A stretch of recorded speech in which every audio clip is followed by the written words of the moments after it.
So we were on the 10th day of our trip. We're currently staying right now in the White Mountains of New Hampshire. Our campsite is just a little while that way. I've been coming out to this little clearing here that's pretty secluded and peaceful, hoping to see maybe a moose or something walk out there. If you can look behind me, the little river here is very, very low. Everything's low. They haven't had rain in some time. In fact, we're 10 days into our journey. We haven't had really any rain at all. The weather's been good for us. One little sprinkle overnight, which lasted about 10 minutes, and that's been about it. We arrived here, we're staying at Sugarloaf Campground, Sugarloaf 2. There's a 1 and a 2. It was probably one of our worst ever parking the trailer dilemmas. We, of course, made reservations online, which I think is on parks.gov, something along those lines. You pick out the site, and the site says it's plenty long enough for our trailer, but when you have to back in, you had to back in a certain way. It's very tight. The road is very narrow. I would not recommend any big rigs coming in where we're staying. Thought ours is on the smaller side. We're about 26 to 27 feet tip to tail. Backing in started out okay, but then you have to make, as we were backing in, you have to make an immediate left for the trailer to get into the main camping area. And there just was not room out by the road to swing the truck in the opposite direction. They have all kinds of obstacles out there. They got big boulders sitting there. I gotta imagine people hit those things all the time. We got into a dilemma where we could not move the trailer, and every time we tried to modify the movement a little bit, it got worse and worse. And I really thought that either the trailer was going to get some damage or the truck was going to get some damage. And we spent quite a while. Luckily, there wasn't a lot of traffic coming through there because we took up that road in the campground for quite some time. I basically had to disconnect the trailer 3 times so I could put the truck in a different position because there just was not room to allow you to do that hooked up to the trailer. So I would, if the truck was facing this way, we'd unhook it, and then I'd come back in and connect this way so I could get the back end of the trailer moving in a certain direction. We were getting really close to giving up. Karen wanted to move to a different site, but we were committed so much that it would be just as hard to get out now than to try to find a new site. We made it in there. I'm still wondering how we're going to get out. I'm hoping it's going to be easier getting out, but we'll see what happens. I'm hoping we do not have to disconnect it several times. If it would have been crappy weather and raining or something like that, and we were trying to do this, I don't think either one of us would have survived it. All in all, we got it in there. So we're in New Hampshire right now. I was in New Hampshire about 40-some years ago with a friend of mine, and one of the first things we did when we got down here was to go visit Mount Washington. Okay, can I ask you a question? Always. Do you know of a place our hitch is loose? Or do you know of a place in town? We need like a big wrench. Let me talk to my boss. Maybe sometimes they have the garage help, but I don't know. Let me ask. Oh. No, I can show you really quick what I'm talking about. So I made some mental notes on the way in of a couple garages I saw. So we're going to try to hit those on the way out, but we're going to go back up to Mount Washington and finish that first. It was about an hour and 15-minute drive to get there. We took the road tour up. You can take a cog railway or you can drive up. Whatever vehicle you have, it's going to take a beating because you're pretty much gaining a lot of elevation in a short amount of time. And same thing when you're coming down, your brakes are going to take a beating. Truck did pretty good going up there. Once we got up there, we spent a little bit of time. We took Willow with us, and she was pretty popular up there. Always gets a lot of smiles because she likes to carry her umbrella with her wherever she goes. So she's pretty much known as the umbrella dog in many states now. The weather was very nice. Last time I was up there, it was earlier in September, and it was probably 20-something degrees, and there was about a 60-mile-an-hour wind up there. The clouds were just coming right through you.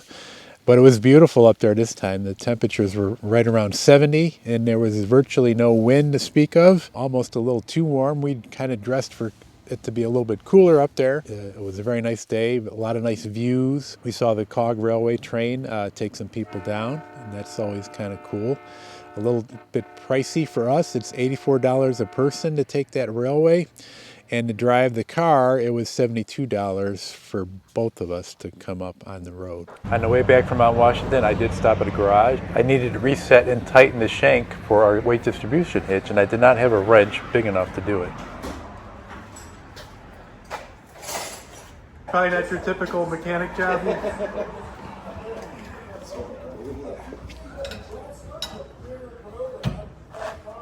so it's bigger. Okay.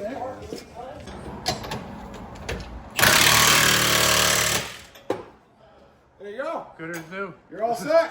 What do I owe you? You're all set. Now, I'm not sure why it loosened up. I do know that we were carrying more weight in the trailer because we've been traveling with full water tanks.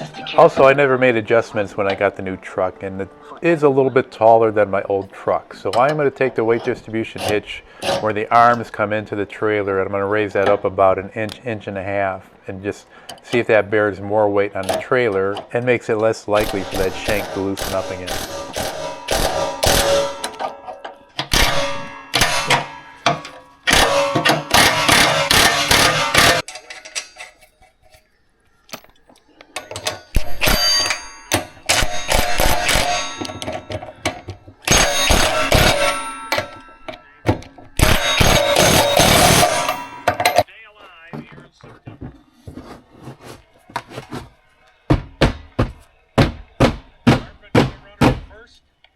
The next day we decided we were going to go visit Cannon Mountain, where you can take a tram to the top of the mountain.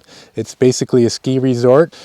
So we went there first thing in the morning. We could not take Willow with us on this one. So that was another unique experience. It was pretty cool. I think it was $24 per person. It's about a 15-minute ride to the top. It's very beautiful. The colors are not at peak yet, but they're pretty darn close. There's a lot of nice color. You can see right now in the background behind me that there's some nice color there as the sun's starting to set. Once you get up to the top, there is a little hiking trail that you could walk around the rim of the mountain, go to an observation tower, some nice little step-offs where you could check off little side views of the mountain.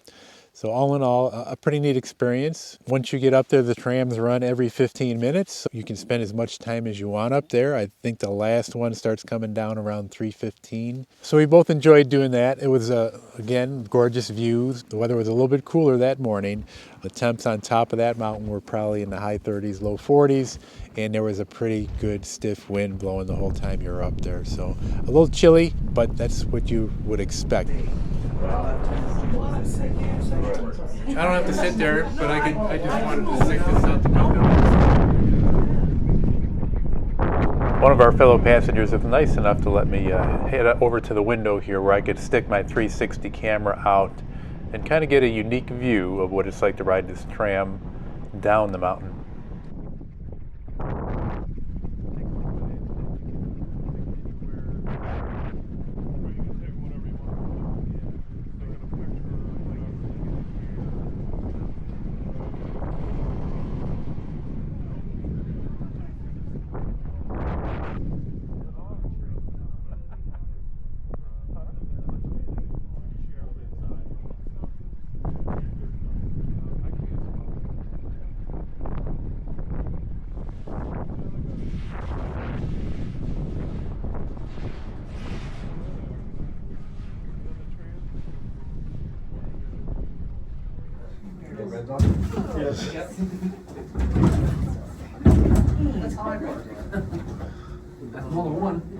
When it comes to the trailer experience and everything's been good.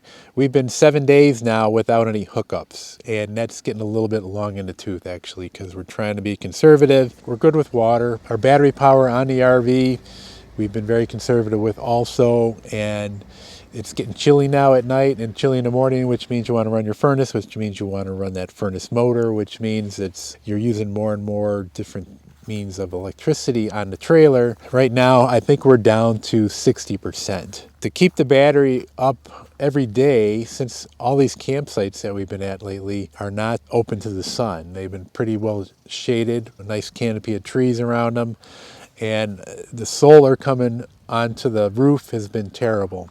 If we would get at least a good half day of sun, our battery usage would be a wash, but it hasn't been that way.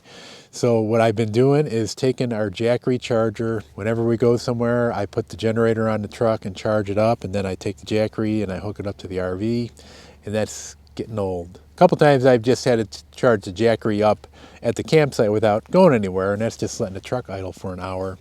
And it looks like for about an hour's worth of juice going into the Jackery, I'd probably burn up about 1.5 gallons of fuel. So that is not efficient at all. I was hoping we'd do better on solar, but I think we're just going to have to carry a generator with us from now on. A generator would have been the way to go.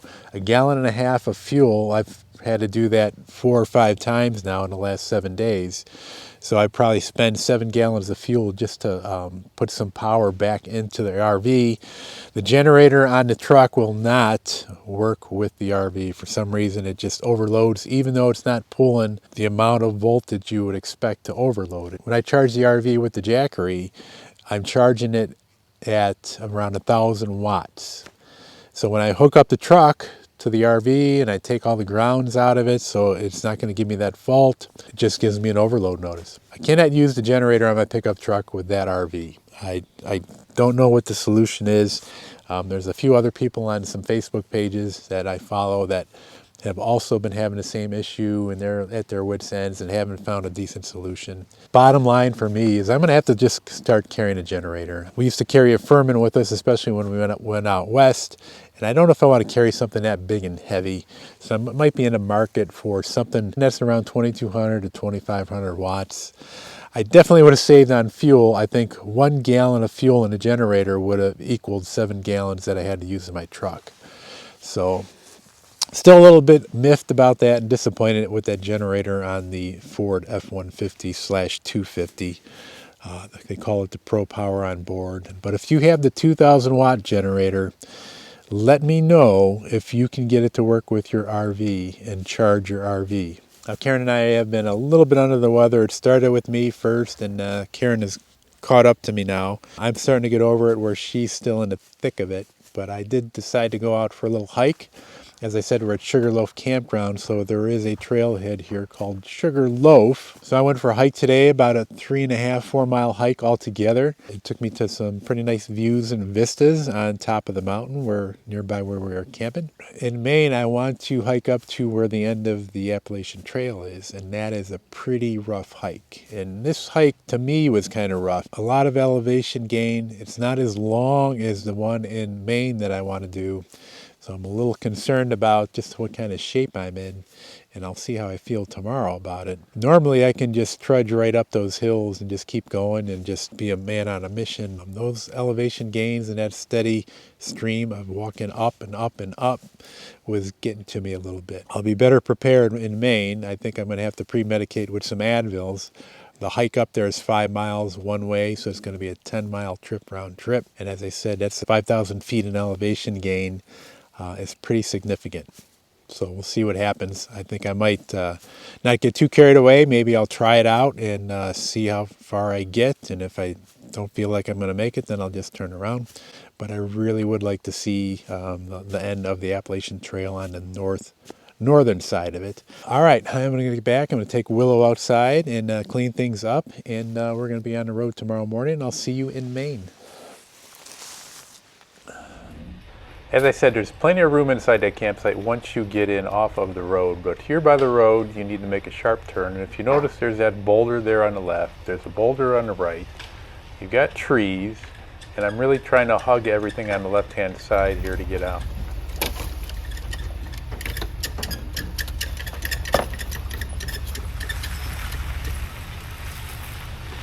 And you can't see it, but directly in front of the truck is a boulder also on this side of the road. So you have to make a really sharp turn to get out.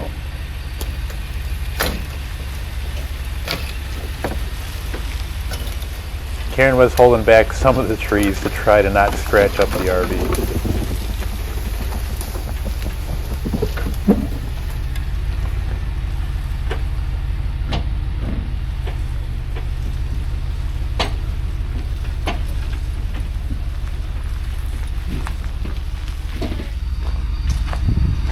Scratch up our new sticker? No, I don't think it scratched it up. It just left.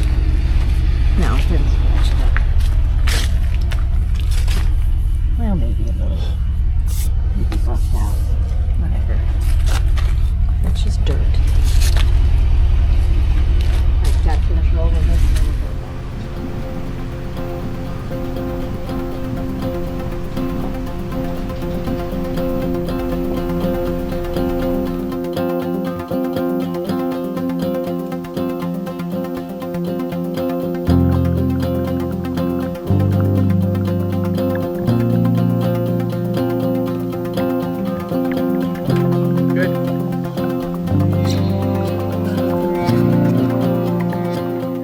After getting settled in Maine, our first stop is going to be Acadia National Park. Good, how are you? Good, thank you. And do you mind if I see the ID that goes with this as well, please? So thank you.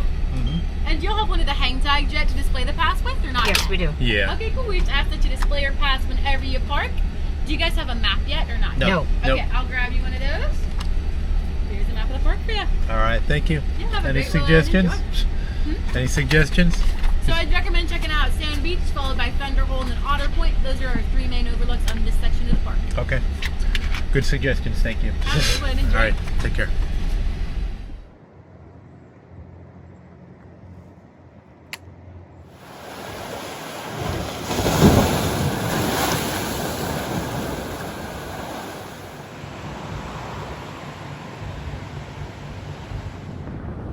So Acadia is a beautiful national park. It's very crowded. Let's just say that right up front. Just about anywhere you go, the parking lot is going to be full.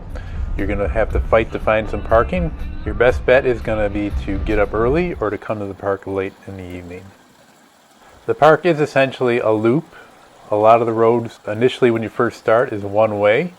And on that loop, you'll find some places for scenic vistas. You will hug the coastline. And there's several trails for hiking. One of the most famous things that Acadia is known for is the top of Cadillac Mountain. The top of Cadillac Mountain sees the sunrise first in the continental U.S. We were given some advice by locals to try to see the sun set up on top of Cadillac Mountain. You have to go on a national park website and get a timed entry ticket to go up on top of Cadillac Mountain, and the odds of getting it for the sunrise are not very great. We tried a couple times and could not get it, but we did get one for the evening, and the locals said we were better off. To see the sunrise, you have to get up pretty early, probably around 3:30 in the morning, head up to the Cadillac Mountain, also get your ticket, and there's a chance that it could be fogged in. So we opted for the sunset, and we were not disappointed. Now there are several public transportation buses that have a network throughout the park and throughout the area. So you can go to Bar Harbor, you could jump on a bus from where we were camping at, you could even take your dog on that bus. And we used that bus several times to go into the park and to go visit Bar Harbor. And the best part is it was all free.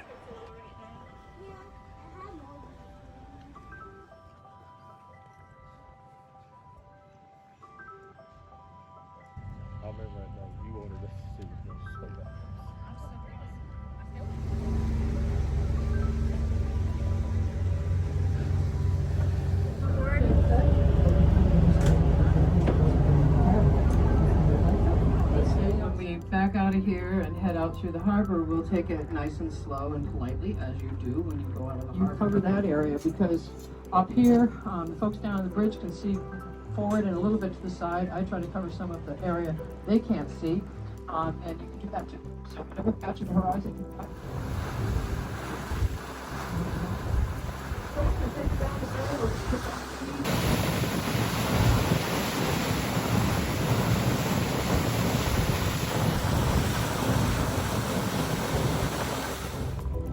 We did take an excursion on a whale watching tour boat. It was a very large boat. It was about 3 decks high. We were on the top deck. At first it took a while to find the whales, and the process they use is to basically just go back where they saw them yesterday and see if they're still there.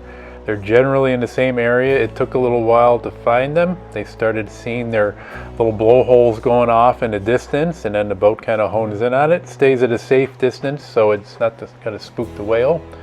They try to give everybody a nice view on both sides of the boat. So we did see whales, and if for some reason that you wouldn't see them on your trip, you don't get a refund necessarily, but you are able to come back for free.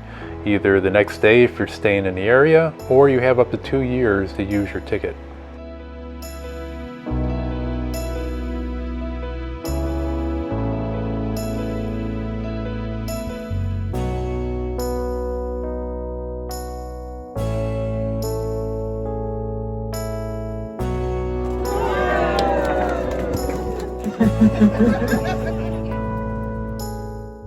The seas were a little bit rough out there, and some people didn't fare too well when it came to seasickness. And that's just the luck of the draw with the way the weather's going to be. If the weather is very inclement, certainly they won't go out. On our trip, it took an hour of riding on the boat to get to where the whales were. We probably hung out with the whales for about 2 hours. and then it was about an hour ride back. So right around 4 hours. Sometimes it's longer, sometimes it's a hair less. On the way back, it did start to drizzle a little bit, and we were in a bit of a weather window, which worked out perfect because we just got back into Bar Harbor just when it started raining.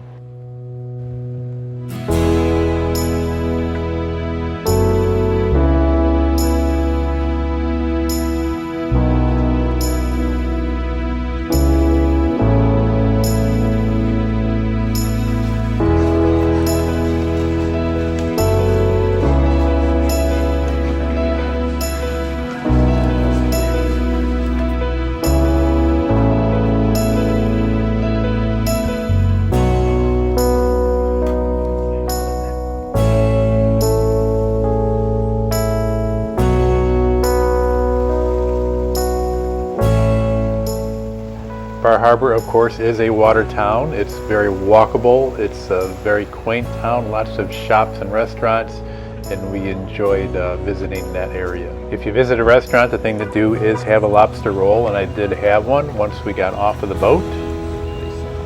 We visited Bar Harbor twice, and on this particular day we decided we'd take the bus back, go back to the RV park, and we would just eat local close to the RV park, which is probably about 25 minutes away from Bar Harbor.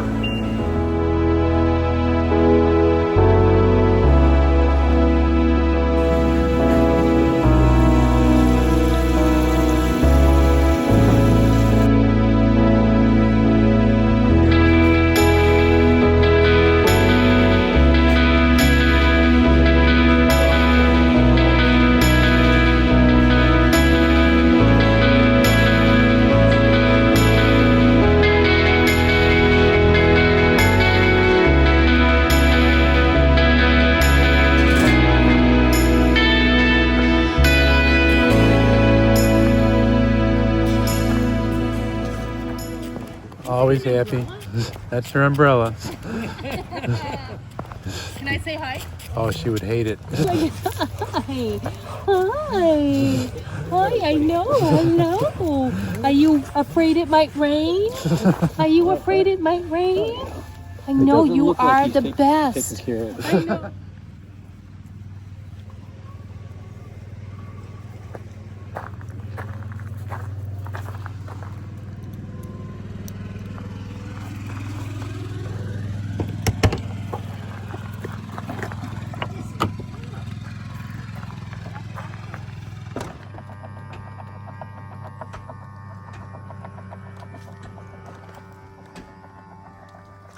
So we left Acadia a couple mornings ago. It was about a 2.5-hour drive up north, and we're just outside of Baxter State Park. I learned a lot of things. I did have some plans to go hiking and on a certain hiking trail, and those kind of got foiled. I'm a little disappointed about that. We arrived at our RV park /inn/cabin/lean-to/restaurant/bar. There's not a lot of RVs there, luckily, so we had our pretty much our pick. They really pack in the sites. They're tightly knit together. Most of them are for smaller rigs. I would say ours is on the larger side, and we're pushing it. We just have electricity and water, so we're conserving a little bit on the sewer. For being what it is, it's conveniently close to Baxter State Park, which is about 8 miles that way. The RV park is about 2 miles that way. And right now I'm sitting here kind of in a clearing off of a logging road. We saw this as we were kind of sightseeing and looking around, and we haven't seen any moose. I've seen signs of moose. I've seen moose poop on some trails, but we have not been fortunate enough to see one wandering around the wild or wandering around by a pond. So I'm just kind of stationed myself out here for the evening. The sun is on its way down. Going to see if I just see anything come out in this field, similar like watching for deer. Maybe I'll see deer come out, I don't know. But yeah, we're about 8 miles away from Baxter State Park, and it's a very unique park. It's very pretty. It's got a lot of hiking trails to it. Did learn a lot here. At first I was a little confused. I stopped at the visitor center and I told them I was planning on trying to hike up to Katahdin, which is either the beginning or the end of the Appalachian Trail. For most people, it's the end, but some people do start up north and work their way down south. And I thought I would go up there because we saw the beginning of the Appalachian Trail. We've been at the middle, and I thought it's only fitting now that we're up here in Maine to go see the end. But the hike is pretty grueling, and I was told when I got here, I talked to a few people that plan on 8 to 12 hours to get up there. It's 5,000 feet of elevation gain. It's a 5-mile hike, pretty much going straight up after the first mile. It's kind of gentle, but then it really goes straight up. And then your last couple miles, you are basically crawling on your hands and knees and rock scrambling till you get to the top, and it plateaus a little bit. So when I heard it was going to be 8 to 12 hours, I had some second thoughts because I really didn't want to take that much time into the hike. Plus, that doesn't account for driving into the park, getting to where the trailhead is, and then driving out of the park, which would probably be about an hour itself. So that's another 2 hours. So now you're looking at 10 to 14 hours. Also, I was told that you need a permit to park at the trailhead if you're going to be hiking up there, and you have to register. Those are gone well in advance. You have to do it online. So your only alternative is to come here and hope somebody does not show up that has a permit. Wait in a line, a special line before they open the gate. They recommended coming here at 5 in the morning. The gate opens at 7. And they said if you come at 5, you're pretty much assured a spot. So now we're talking this 10 to 14 hours plus getting up at 4 o'clock, 4:30 in the morning, sit at a gate for 2 hours. It was just not what I had anticipated, nor did I want to spend a whole day just for this trail. If we come back, I'm getting a little bit older. I'm thinking this was my shot for me, but if we should come back, I think we would just set aside one whole day of this trip just to hike that trail, and we'd be better prepared, maybe even get the permit in advance. So those plans kind of got scrubbed. Nevertheless, we did go into the park. There is a $20 entrance fee. No pets are allowed with you in the vehicle. There's quite a few rules. It's called Baxter State Park, but it's really not funded by the state. I think it's just funded by its entry fees and permits, so it's kind of unique. There are really just logging type roads once you get into the park. So we traveled on 2 roads. One was rough and the other was rougher. So there's a lot of washboard, a lot of chuck holes, very slow going. Mostly you're traveling at 10 to 20 miles per hour. And if you were to drive from the southern part of the park all the way to the northern end of the park, it would take you a little over 3 hours, 3 to 4 hours just to do that. And that's not really including stopping along the way. So we did it our best we could to spend a whole day. We spent $20 for the entrance fee. Went to a lot of scenic vistas. There's a lot of ponds, a lot of view of the mountains. We could see Mount Katahdin. I could see where the terminus or the end of the Appalachian Trail is. It was very, very neat to go in there. This park is really a hiker's park or a rugged camper's park. They do have cabins there that you can rent, which was nice. I also thought it would be neat to kayak, so I looked into kayak rentals when we first got here, and those were $40 a day to rent a kayak per person. They only had one-person kayaks. But once I got into the park, there was this place called Dicey Pond. I believe that's the way you pronounce it. We went to go visit that. It was recommended by one of the rangers, and when I got there, it is a beautiful pond. It overlooks the mountains, or the mountains overlook this pond, and they have kayaks and canoes there for $1 an hour. The only thing is I was not aware of that. By the time we got to that pond, we were already in the park for a good 8 hours. We were concerned about getting back to Willow because Willow wasn't allowed to go with us to the park. But maybe if I had known that, which there was no description of that anywhere, anything that I've read about the park and the pamphlets or anything, that they did have canoes at that pond. That had I known that, I think we would have just made a beeline for that pond, had a nice canoe experience, and then maybe spent a second day going into the park and just viewing everything else. But that didn't work out. We did get a taste of what it's like to be up here, what that 100-mile wilderness might be like. I think it would be nice to come back. Maybe we'll go visit Nova Scotia one day, and this will be a stop on the way up there. We didn't see much wildlife in the park. They say that there are bears, black bears here, that there's moose. There's been moose sightings. They keep track of it at the visitor center of who saw moose, when, and where. Now we're here and it's September 28th right now. And everything's going to close up next week, which I'm surprised because the leaves really haven't peaked here. There is color in the trees. There are some spots that really are maybe at peak, but most of it is, we still got maybe a week or two to go up here. And I would think that things would get busier once you start having those leaves really peeking out here. But apparently things shut down. That's just the way it is. But our weather's been pretty good. We had temperatures right around low 70s and high 60s today. Sunny. I guess this is considered the rainy season up here, but we haven't seen much rain at all. There are a lot of outfitters around. There's actually Katahdin Air, which takes you on plane rides to go see scenic vistas and go around the mountains. You can take a plane ride from a half hour up to 3 hours. 3 hours is quite a long time for one of those small planes, but it's pretty cool. It's right next door to where we're camping, and they take off from a lake and then they land in a lake. And we've been watching those planes come in and out throughout the early morning and most of the afternoon, so it's kind of cool to see that. There's a lake right next to us across the street. Nice sunset. You can still see the mountains from where we are. Well, pretty nice sunset, but nothing to report. I'm going to keep watching for a little bit longer, but I don't see anything coming out of the field.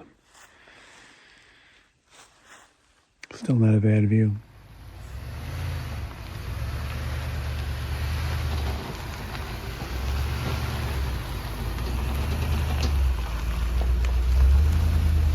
Coming to this RV park was a little tight, but it wasn't too bad because it was basically a pull-in site. But now we have to get out, and to get out is a little bit more difficult.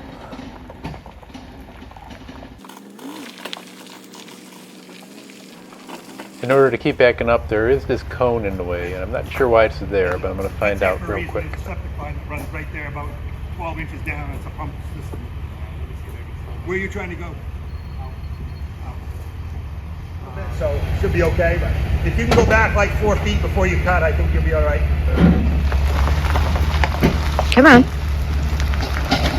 Yeah, I think you can make the cut now. Yeah, go ahead.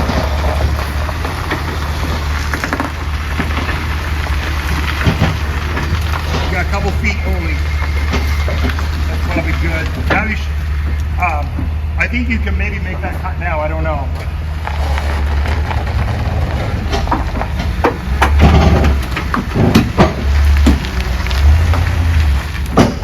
Come on back, hon. There you go, I think.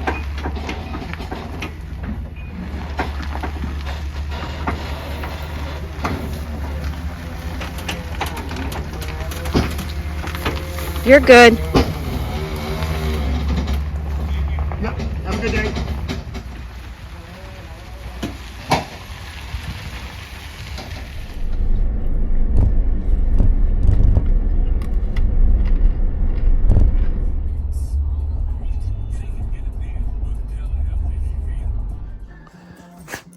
Willow is getting upset that this video is getting a little long, but we're almost over. We had about a 6.5, 7 hour drive back down into Massachusetts, and we're staying just outside of Salem.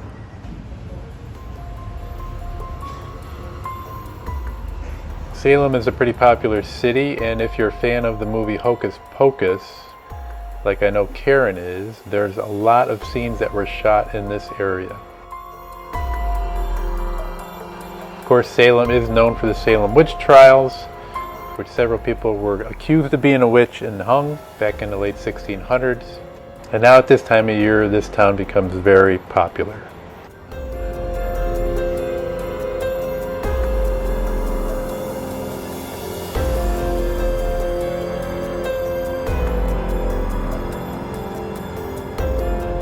Now we're actually visiting this at the very end of September, so it's right on the cusp of when things start becoming very busy down here. In fact, a couple days there's going to be a large parade, and from that point on till Halloween, it's going to be unbearably crowded.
Also not far from where we're staying is Gloucester, Massachusetts, which is a fishing town that was highlighted in the movie The Perfect Storm, that was based on the true story of the Andrea Gale.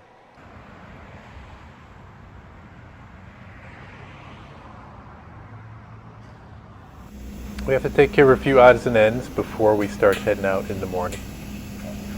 Our next stop, we're going to be heading into the state of Pennsylvania, and we're going to be staying at Ricketts Glen, which is a state park. We have some friends that are going to be there. We thought we would join them and get the campsite right next door to them for a day or two, and then start moving on to southern Pennsylvania. Hey, up. Get up. All right, but that is going to be it for today. A little bit of an extended episode.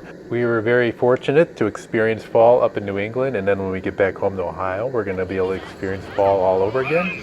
But I appreciate everybody watching. Hope you enjoy and subscribe to these videos. Click on that little bell when you want to know when a new one is coming out. And keep an eye on us. Next week, we're going back to southern Ohio. Take care, everybody. Island. Here it is. I'll do Massachusetts. Okay. I'll do Connecticut. Yep. I made up this because we were in the car and we have this license plate game where we try to find license plates. And we were in the car and I thought there was a license plate or like a state or whatever called Kentucky. Kentucky. Kentucky. I think there should be a state called Kentucky. Good job. That's And now perfect. where do I stick this? Right there, I think. Is that where you stick Connecticut? Let's double check with Aunt Karen. I'm pretty sure, yeah, because the other one's Rhode Island and it's smaller. Yes, it's right there. How come Rhode Island is so tiny?